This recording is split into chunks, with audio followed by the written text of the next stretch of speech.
હસવા માટે તમારી પાસે હજારો ઠેકાણા છે, રડવાના ઠેકાણા નહીં મળે. પાછું રડવાનું કદાચ ઠેકાણું મળશે.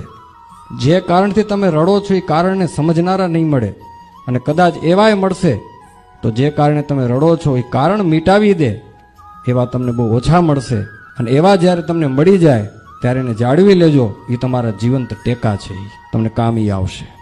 તમને હસીને ખુશી કરાવી દેવાશો તો ઘણા મળશે, પણ જેને કારણે તમે હેંગ થઈ ગયા અને તમારું હૈયું રડે છે ને ક્યાં ઠલવવું એ ગોતી રહ્યું છે. આજે ભક્તો એવી પરિસ્થિતિઓ આવી છે, ક્યાં જઈને રડવું એ માણસોને ખબર નથી પડતી. અને જ્યાં ત્યાં રડાઈ ગયું જો અયોગ્ય જગ્યાએ, તો તમારા રડવાનો મિસયુઝ કરશે.